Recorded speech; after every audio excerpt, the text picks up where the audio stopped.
Welcome to Finding Contentment, the official podcast of the American Institute of Stress.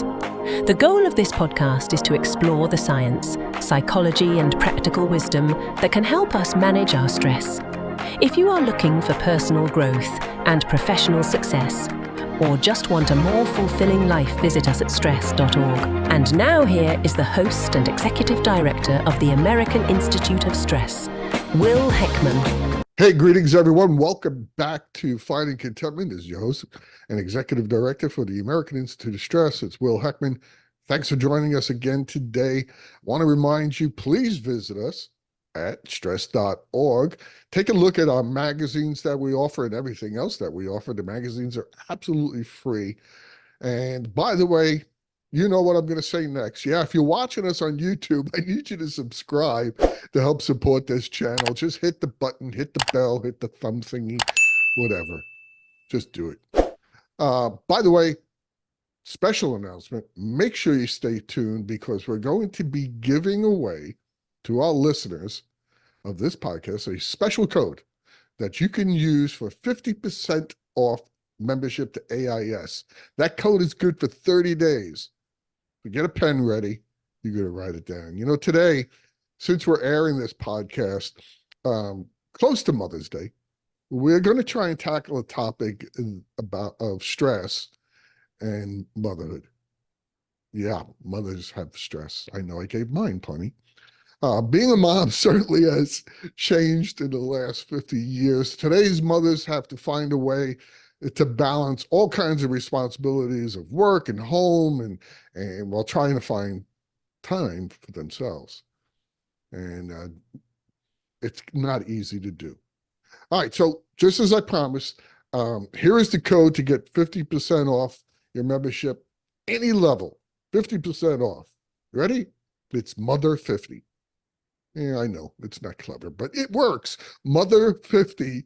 Just use the code. For the next 30 days, when you're completing your membership application, you get 50% off. Okay, joining us today is Dr. Jen Bourgeois. Make sure I say that right. Got it wrong a couple of times, Jen, sorry. Dr. Jen is a best-selling author and speaker. And we're also very proud to have her as a fellow with the American Institute of Stress, and she is a Stress Master International Associate with over 15 years of experience in health and wellness. She has been featured on Fox News, ABC News, U.S. News and World Report, Drug Topics, Very Friendly, FamilyHealth.com, and dozens of podcasts, none of which are good as this one. I'm sorry, did I say that out loud? In addition to her professional roles, Dr. Jen is the founder of a great nonprofit. She is the founder of a nonprofit that repurposes used eyeglasses. I think that's outstanding. She founded a nonprofit in honor of her eldest daughter, who was diagnosed with strabismus and other vision impairments at the very young age of 1 year old. And a new view has given over 3,000 eyeglasses to people in need. But the real reason I asked her to speak to us today, because on this topic, she has a trademarked protocol called Stressed Mom. And each letter stands for a focal solution, all contributing to holistic well-being of moms dealing with stress. Listen, to find out more about Jen, just go to drjenbourgeois.com, and I'll put it down there so you know what it is. So please join me in welcoming my friend, Dr. Jen. Jen, good morning. Good to have you here. So excited to be here. Thank you for inviting me on. It's a pleasure. And I've been meaning to talk to you for a long time because I've read some of the things you've written and I went, oh, yeah, well, that's true. and that's true. You didn't start out doing what you do now. I read somewhere that you started out as a nutritionist. Is that true? And even have a degree in that field? And then you moved on to different things. Tell us how that all started and how you got to where you are now in your present practice. Yeah, I'd love to share that story. So as you mentioned, I actually did start with a bachelor's of science degree in nutrition. And I went on to pursue a doctorate of pharmacy. So when I entered the healthcare space, actually close to 20 years ago at this point. I was able to really serve my community in regards to health needs, from diet to supplements to medications, immunizations, all of those things. And I really enjoyed that work, very fulfilling. What the pivot or the transition that happened that changed kind of my career focus is actually personal. So as a young woman, high achiever, a go-getter, if you will, I entered the professional world, the workforce, and found myself, just living in this full throttle mode. Work was very stressful day to day in my work environment. Taking care of people is very fulfilling, but it is a very serious job that I had. I no room for mistakes when you're in a space to dispense medications to a patient. We have to get that right. And so high stress work environment. Fast forward about 4 years, I became a mom.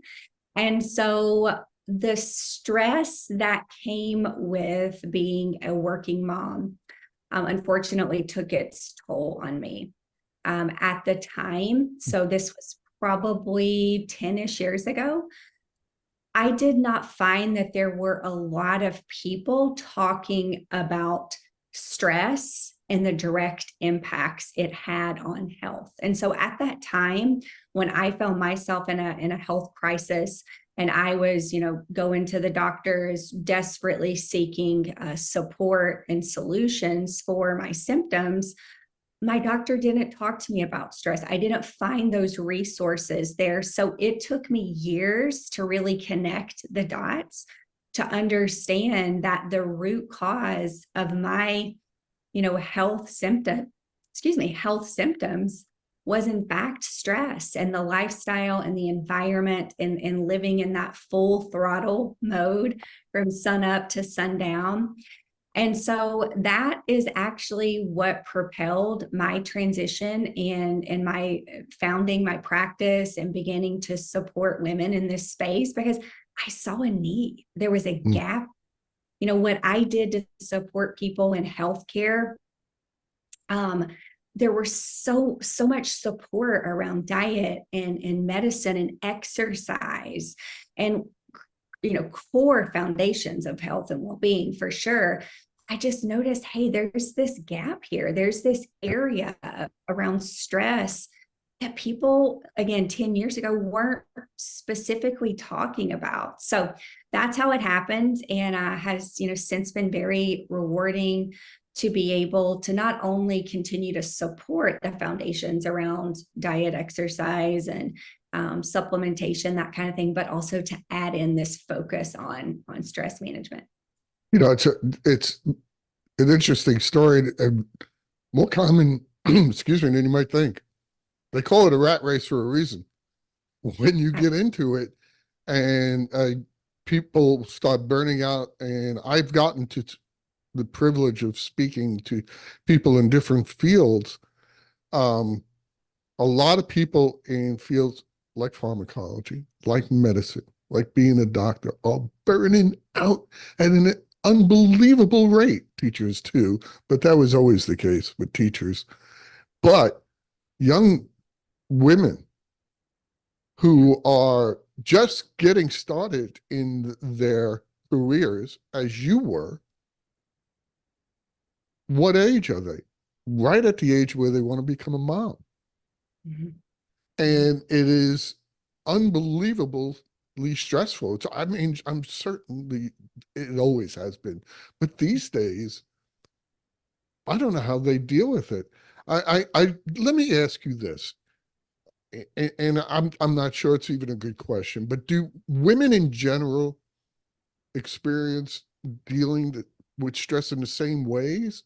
I know people in general don't. But there is a difference between men and women, at least in my experience.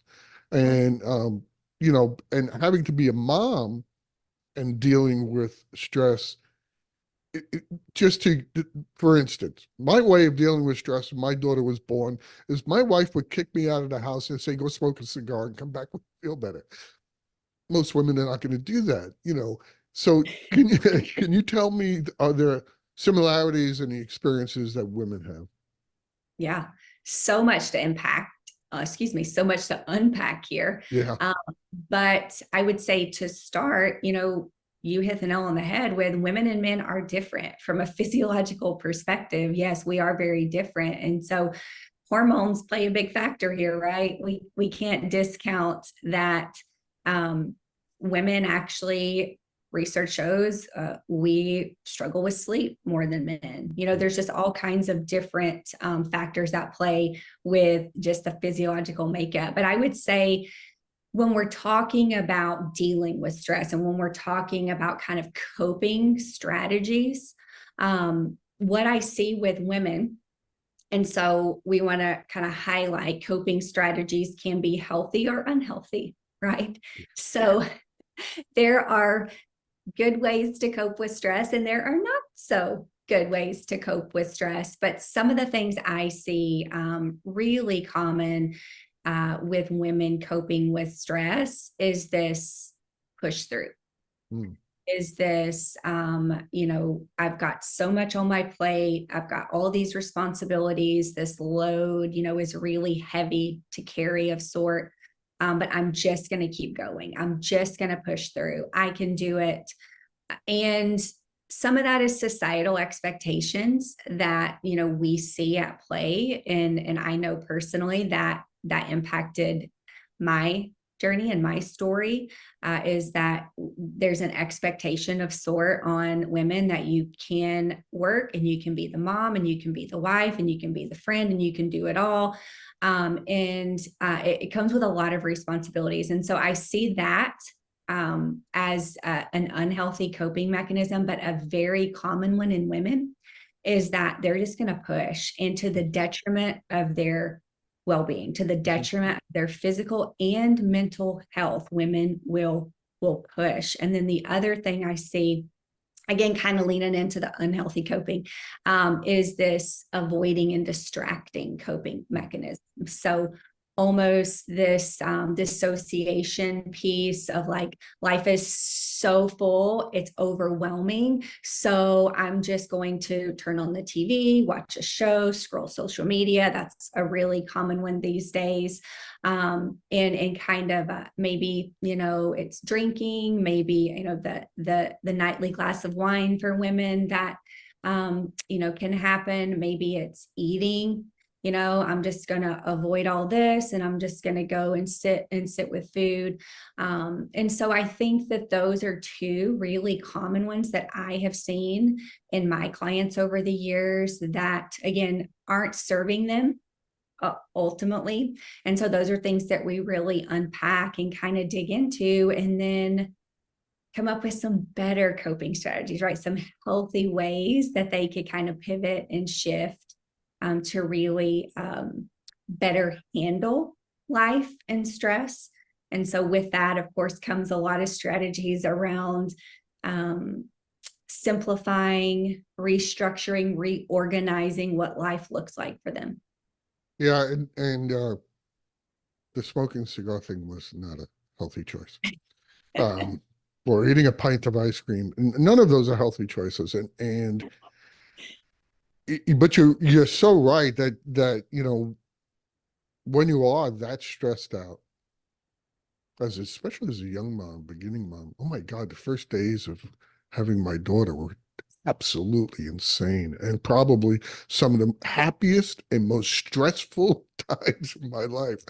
Um, so I can imagine all the bad choices you can make. And you're right. Women tend to just push through. I just got to do it. And it is societal, because I was reading something today in comparison with the United States. This is a global show. We have listeners and viewers all over the world. Um, the United States compared to, say, women in Europe, who get a lot more time off, a lot more consideration for being a mom. Their jobs more understanding. We're here in the United States. You turn around and tell an employer, I got to go home. My kid has, I don't know, tummy ache. And they look at you like you got two heads. Mhm. So that puts more stress on you, Mhm. it's, I think we just have to change our ideas of parenthood, especially of motherhood, and what we can do for people. I also wanted to ask you something so not just women in general, but there are unique stresses that mothers have, right? I Yes. mean, compared to other demographics, Mhm. completely. I know, like I kidded when I said my mother did, but she really did. She had vision problems. She was a single mom. Um, my wife told me that when you give birth, you lose a quarter of your brain. I went, really? We're not having four kids then. Um, but how do you address them? Just the mom issues. There's so many more complicated mom issues these days because you look around, the world has become such a small place. Mhm. You used to know the other moms in your neighborhood. Now, moms are all over the world, all over just because of social media. So we have this expectation of we see this super mom doing all these things. It doesn't necessarily have to be you. Mhm. So, what are the unique stresses that moms have, mothers have that are different than other demographics? I'm so glad you asked this question because highlighting this, I think, is the first step to changing the paradigm. And I say redefining motherhood. We can change what that looks like for the better. I would say first and foremost, just the load of motherhood. There was a study back, I think it was like 2022, so a couple years old now, but it said that being a mom is the equivalent of working 2.5 full-time jobs. So when they did this survey, they found, and this was moms of children 5 to 12. So this is a time where moms are pretty hands-on. But they found that moms typically start around 6:30, end around 8:30, and put in around 98 hours of work a week, and that's just on the mom role. Wow. So when talking about the load of motherhood, this is just motherhood, but then let's add in a job because we know in the world and in the financial situation that is today, many moms work. Dual income households is a standard, a pretty common thing now. So when you have a woman who has a role as a mom that is, requiring 90 something hours, plus she's working a 40-hour a week job. Hello. And we wonder why moms burn out Yeah. because we are carrying an incredibly heavy load. The responsibilities are endless. And I will say, just from my experience, I do rise around 6 and really don't stop until about 9. Mm. And that's most days of the week because I am a mom, I'm a working mom, and there's this invisible load to motherhood. There's all the things that I think we don't, even as women, we don't even realize all of those roles and responsibilities that we carry from, just laundry and dishes and school events, and those things are pretty obvious. But when you really kind of start to become aware of how and where you're spending your time, you can identify that you are in fact wearing many hats, and the day to day, just even emails from school, keeping up with emails, keeping up with kids' homework, doctor appointments, lunches. Do we have the groceries we need for the lunches? So it's this constant kind of needing to be on and present and kind of in the mix. And then the other thing that I think is really interesting that I've more recently learned about is this idea of being the default parent. So there is, accidentally, not on purpose, however, you kind of want to view it, but there tends to be one parent or one person in the relationship that takes on a bigger role as the parent. Sure. And oftentimes this falls to or on the mom.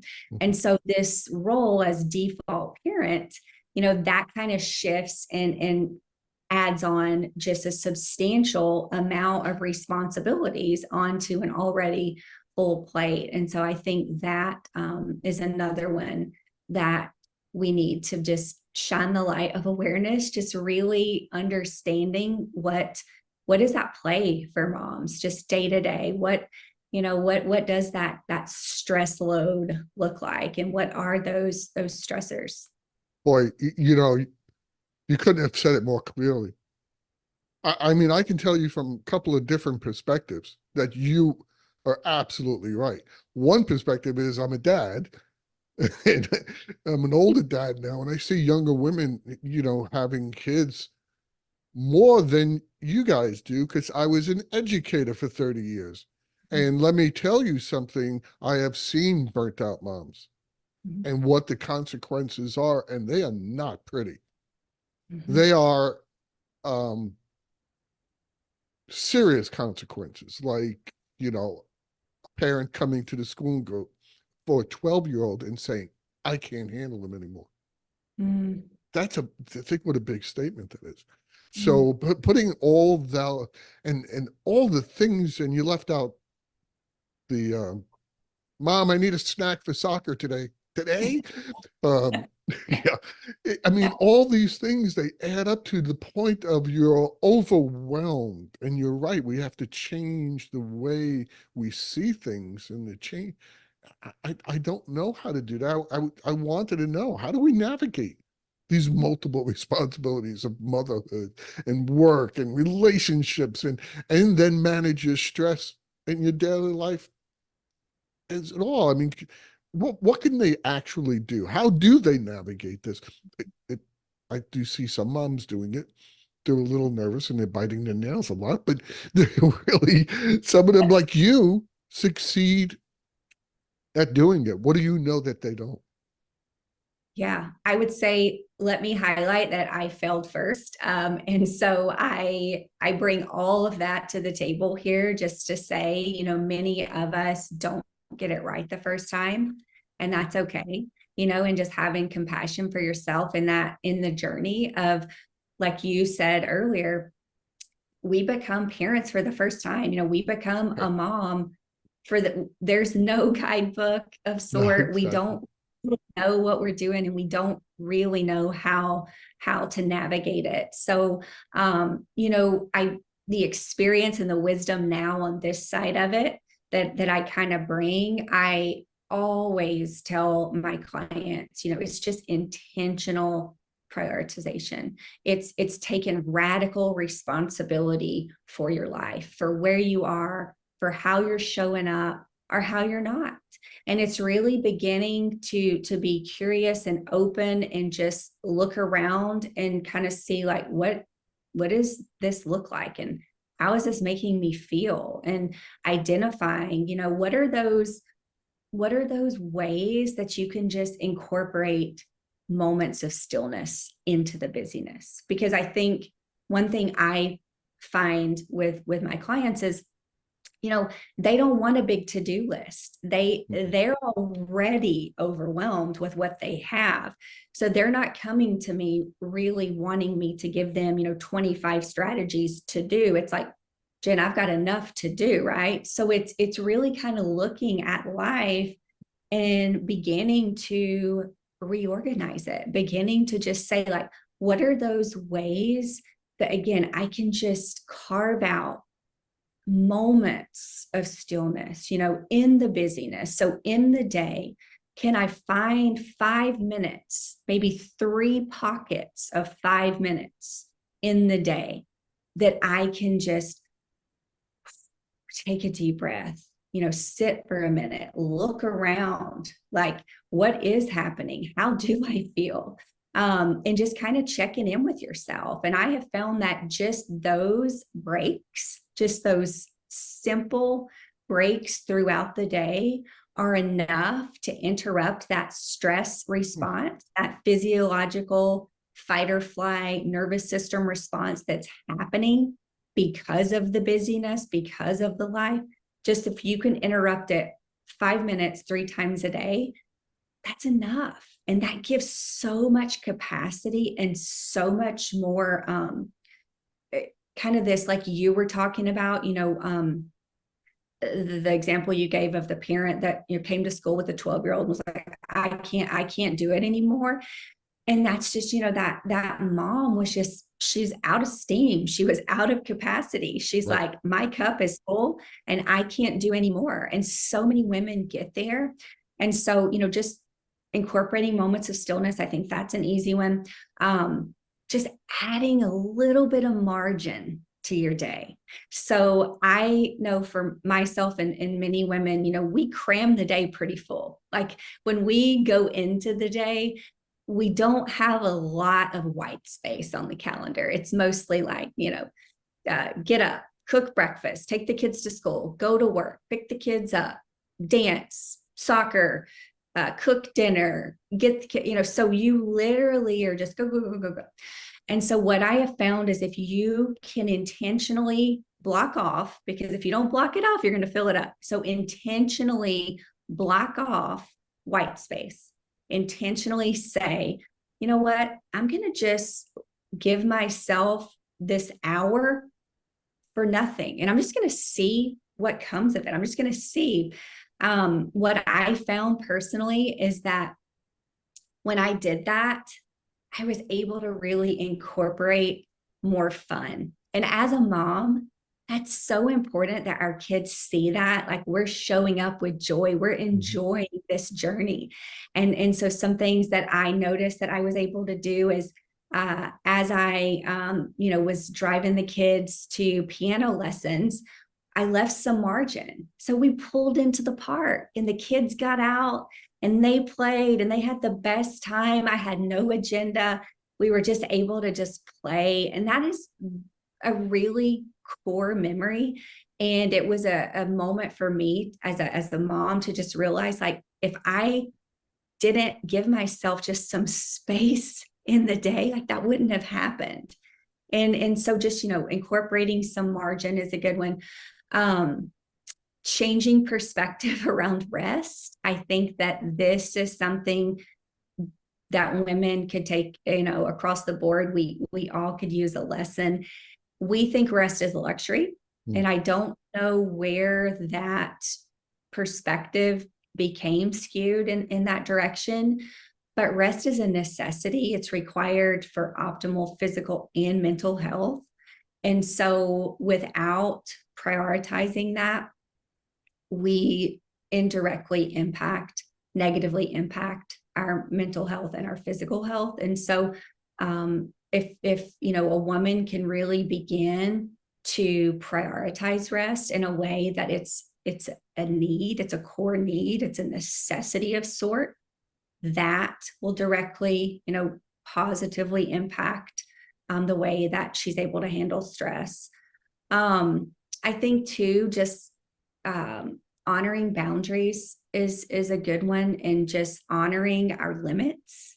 And like you mentioned, the super mom, the kind of ego part that can get really strong in us, that like we can do it all, and we are super mom, and just really getting real with ourselves and checking in with ourselves and saying, how am I handling this? Am I really able to do it all and show up in a way that feels good? My body feels healthy. My mind feels healthy. I'm able to pour into my kids in a way, that makes me happy and proud. I'm able to pour into my marriage and my friendships, and just really kind of looking at where we are and start setting some boundaries and saying no, and just understanding, like, you are a human like you can only do so much. That's why moms are so special to me. I'm listening to you and I'm hearing, you know, the moms are in touch with need to be in touch with their feelings. They need to see how their kids are healthy, mentally and physically, and you got to feel when it's too much. And guys are going, I'm going to make a list. I'm going to make a schedule, and we're going to fix this. And that's that, and that doesn't always work. But that's what we're like. We just want to, all right, hand me the tool. I will fix this. We will make a schedule. You got 5 minutes to hit to walk the dog, and then no, that's not life. That's why moms are so important and handle things for everybody. Sometimes I think my wife acts as my surrogate mom because she has to say, you know, it's Yeah. okay, relax, it really does help. But you hit a lot of really good strategies for if you're out there and you're a young mom and you're thinking, oh my God, I don't know what to do. I do. The one thing you should never do is nothing. If it's not working and you're feeling burnt out, the one thing you should never do is nothing. You need to actively do something. And the most things you need to actively do is, like Jen said, is take care of yourself. You know Yeah. what, when you're on a plane, what they tell you when the oxygen mask comes down? Who do you put it on first? Yourself, so you can help your kids. And that's the same thing what you're saying. You know, um, I think those are great ideas. I wanted to also ask you, because I didn't get to read enough about it, and you know more about it than I do. Your protocol, Stressed Mom. Yeah. Tell us a little bit about that. Okay. Yeah, I'd love to. I, as I started my practice, began working with women years ago, I noticed that there were just some really core foundations that I continued to talk about, that I identified as things that were really beneficial for these women in their health transformations. And so I developed a protocol, Stressed Mom. It's a comprehensive framework. It has 11 foundations of wellness. So each letter, um, ST, Stress Mom, each of those letters, 11 letters, represents a wellness foundation. So for instance, stress, toxins, regulating the nervous system, exercise, so on and so forth. So I just put it together in a protocol that I can use over and over and over with my clients. And again, it's just covering those wellness foundations, the things that are just really important, the needle movers, if you will, in transformation. And this is, physical health, yes, but it also carries through to that mental and spiritual well-being that are both so important.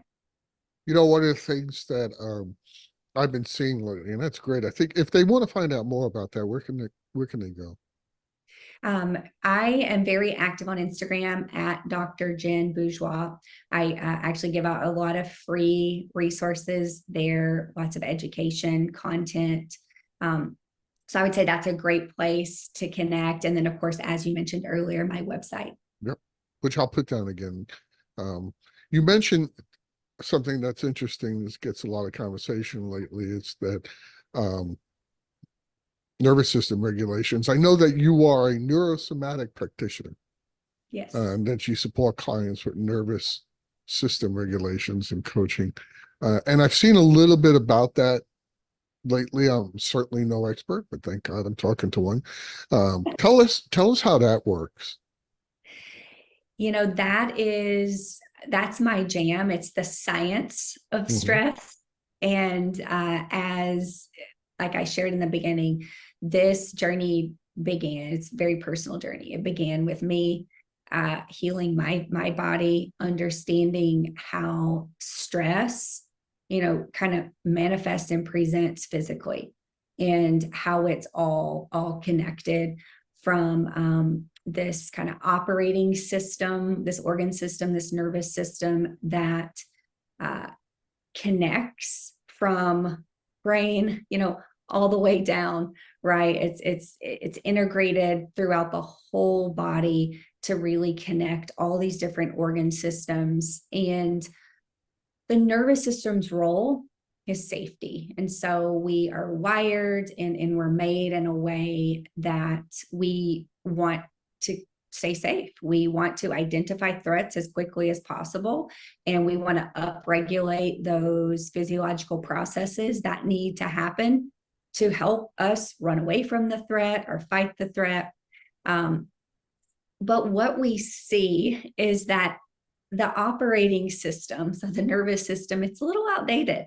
You know, we're made and designed to live thousands of years ago, not in 2024 amidst the technology, the constant, just in our face information. So all of this that, computers, social media, TVs, jobs, kids, it's like we're drinking from the fire hydrant, and our body is trying to pick up on all of this and read it and translate all this. And it's like, wait a minute, overwhelm, overload.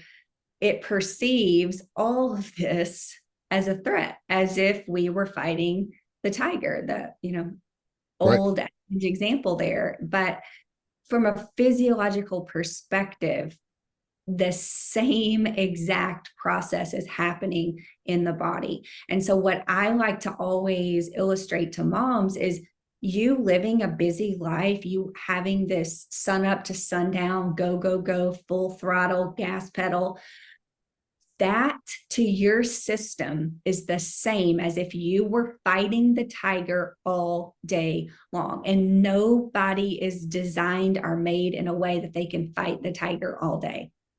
Our systems cannot support it. And so what we see indirectly is the physical health, the negative outcomes. That the statistic is 90% of all doctor visits are stress related. And this is kind of the manifestation. This is how that happens. So when the nervous system is activated, turned on, thinking there's a threat, then you've got spikes in cortisol, your heart rate goes up, your blood pressure changes. Now digestion is not prioritized, and fertility is not prioritized. Immunity, those things aren't as important when you're in a fight. So you see these shifts happen, and over time it becomes, what we call dis-ease. And it translates into health problems for people. And so nervous system regulation, it's really helping people build resilience, helping people understand how it works. That there is a physiological subconscious autonomic nervous system, this subconscious process that's happening all day, and it's not without effect. It is creating physiological changes. So helping them kind of understand it and helping them see how this is connected to those symptoms they're having. Maybe it is high blood pressure. Maybe it is fatigue. Maybe it is they can't get pregnant. Maybe they've got all these digestive dysfunctions, but just helping them kind of connect the dot.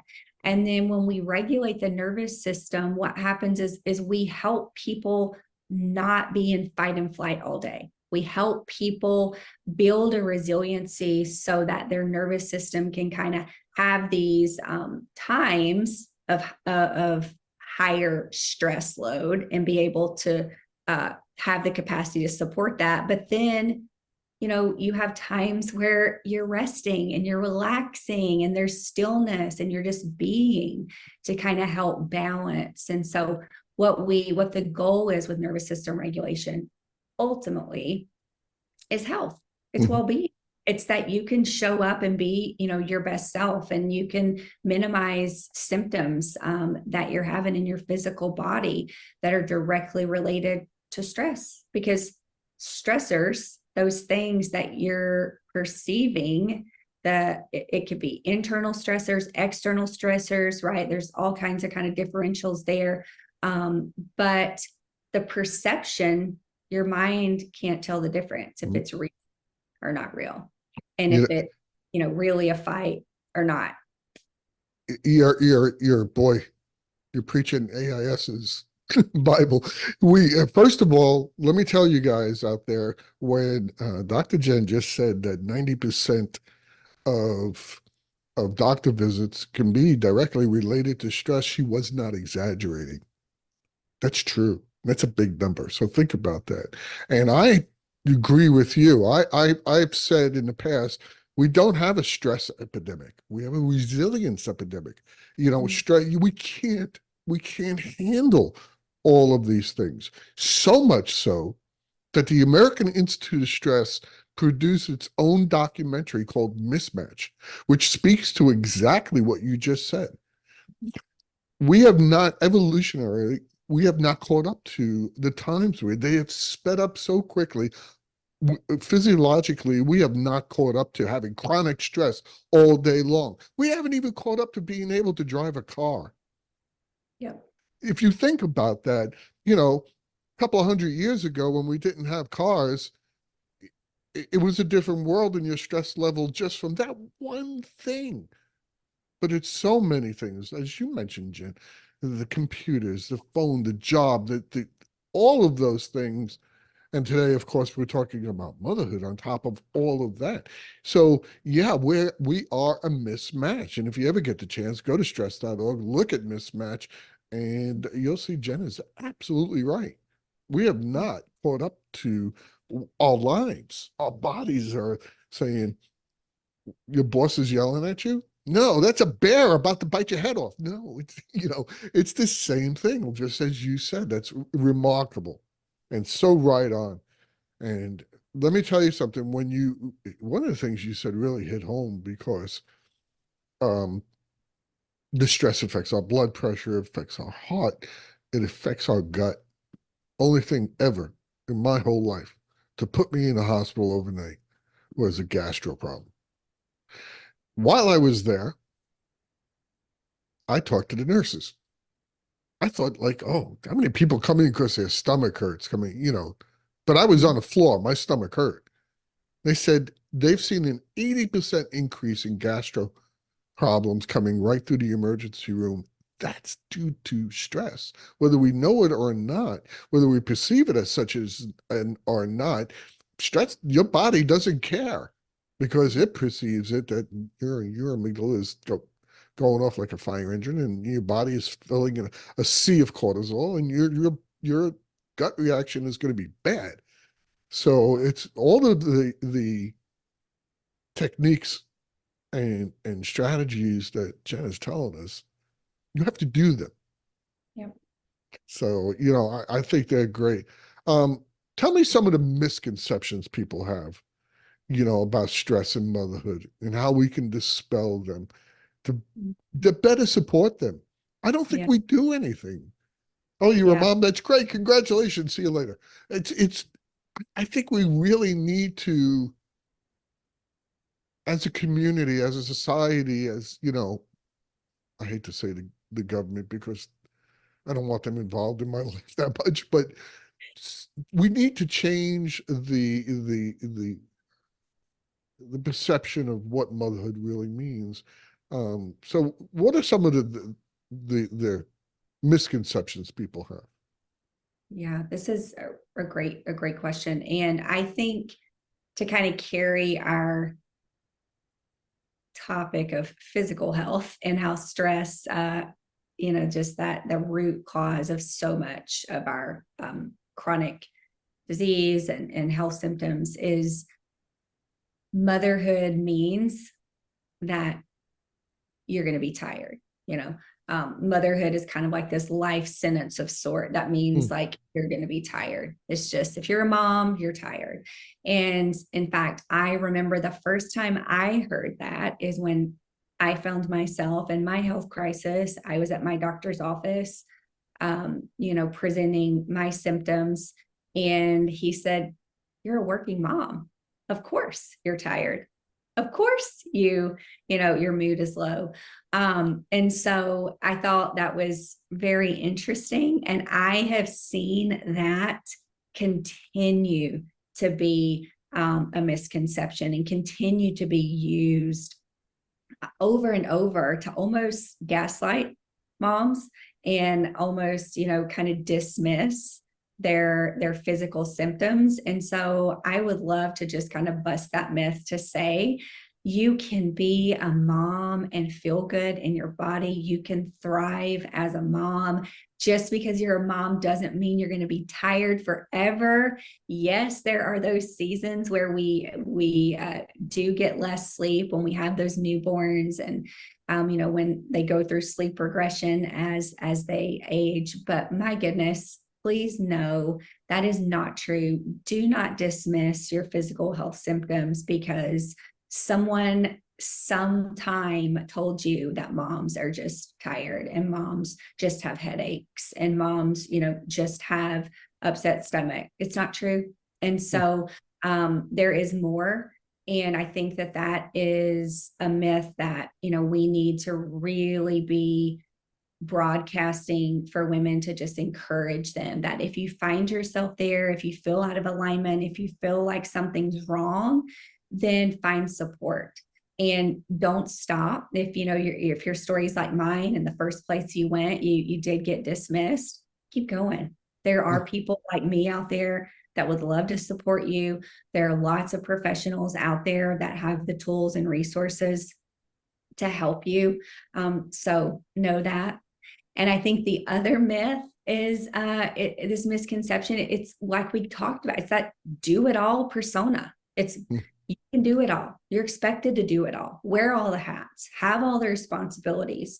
And we know what happens is we burn out. There is no way that your body physiologically can support that load for that long. Just like you said, we're designed and wired in a way that we can have these, ebbs and flows. We can have some stress and then we don't. And then we have some and we don't. We're not wired to do it all, be all the things for all the people. And like you said, society and there's just some paradigms that need to shift around this. But if you're listening and you're a mom, I want you to know that there is no expectation or pressure that you have to do it all and that you have to be on all the time. There are ways that you can show up and do some of the things you love and take on some of the responsibilities that you enjoy, but do it in a way that still honors your capacity and your needs and your limits. I can't think of a better way to wrap this up because we're running out of time than to say what you said. Motherhood should feel good. It doesn't have to hurt and make you feel sick and it should feel good. And if you can't fit something in, use the expression dads use. Yeah, but did you die? So if you didn't play soccer today, I mean, okay. If you need a break, take it. Motherhood should feel good. I loved being a dad. I still do. So my greatest joy, and it should be yours.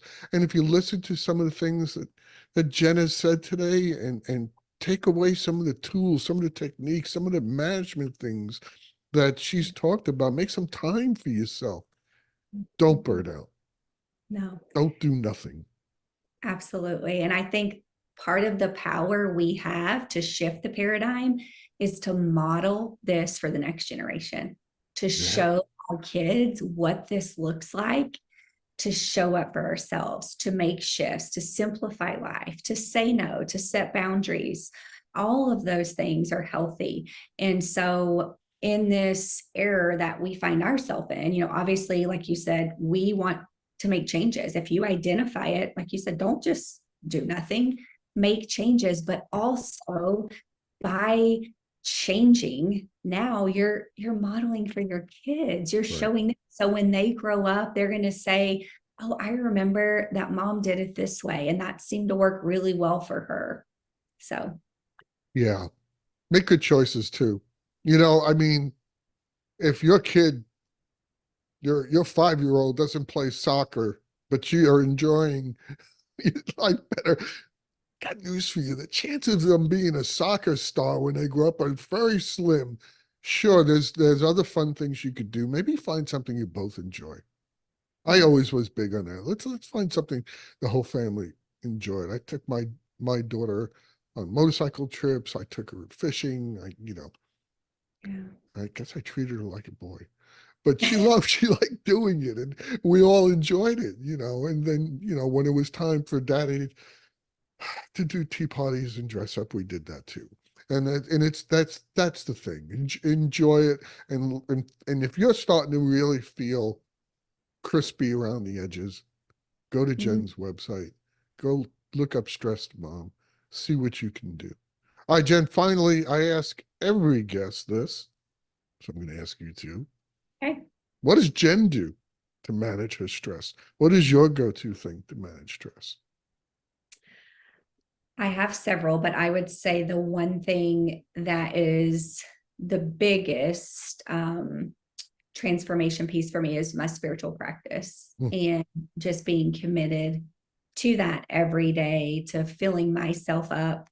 Like you said about the oxygen mask, I just find that when I take time, again, it's carved out, marked on my calendar, right? I'm intentional about making sure that it happens, but just time to be with myself, with God, understanding more about just the power that is in the moment and just being in stillness, that it fills me up. It almost takes me from like empty to full. Like thinking about the gas gauge, it's just that one thing that I feel like I feel so different.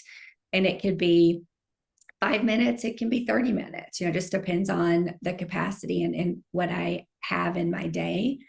But that's the one thing that I know has been just a big transformation piece for my stress management, how I show up for myself and my family, and building that resilience that you talked about, just Mm.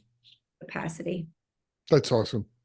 It really is. I think a lot of people appreciate the fact that you do that, and they can find a lot of solace in them doing it also. It's very helpful. Thank you, Jen.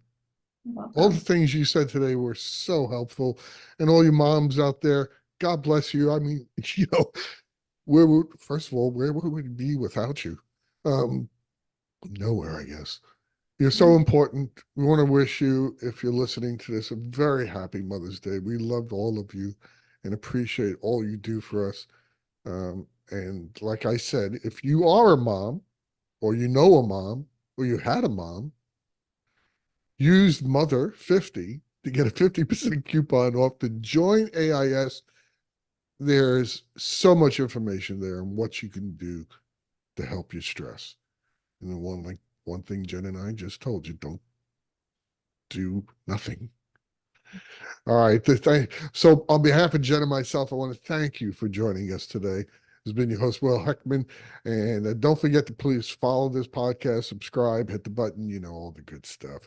And I do want to remind everyone that just as stress is different for each of us, there's no one stress reduction or management technique or strategy that is right for everyone. So that means I need you to tune in next time as we explore more stress and management strategies and insights. So you all have a good day in finding contentment.